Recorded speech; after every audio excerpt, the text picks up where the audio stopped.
பல பேர் இந்த தேர்தல் நெருக்கத்தில் பாஜகவுக்கு வேண்டியவங்கலாம் பல கருத்து கணிப்பு எடுத்து வெளில விடுவாங்க. மக்களோட எண்ணத்தை இப்போ நீங்கள் கேள்வி கேட்குறீங்கல்ல, அந்த மாதிரி ஒரு மக்களுடைய எண்ணத்தை மாற்றணுன்றதுக்காக பல பேர் பல விதமாக பண்ணுவாங்க.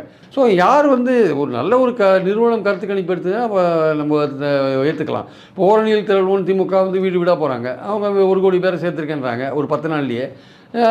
இவர் பயணம் கிளம்பி போயிட்டுருக்காரு.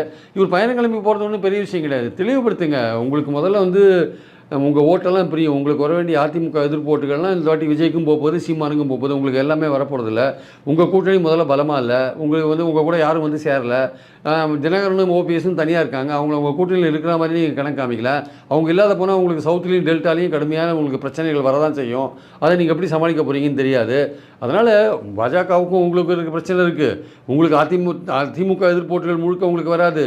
உங்கள் கட்சியும் ஒற்றுமையாக இல்லை அப்படின்ற போது நீங்கள் பாஜகவை தோளில் சுமந்துன்னு போகும்போது எப்படிப்பட்ட ஆதரவு நீங்கள் எதிர்பார்க்குறீங்க? மெகா கூட்டணி உங்களால் அமைக்க முடியலையே. தேர்தல் நெருக்கத்தில் என்ன நடக்கலாம். இன்றைக்கி அரசியலில் இன்றைக்கி இருக்கிற நிலைமையை தான் பேச முடியும். இன்றைக்கி உங்கள் நிலைமை அப்படி தான் இருக்குது.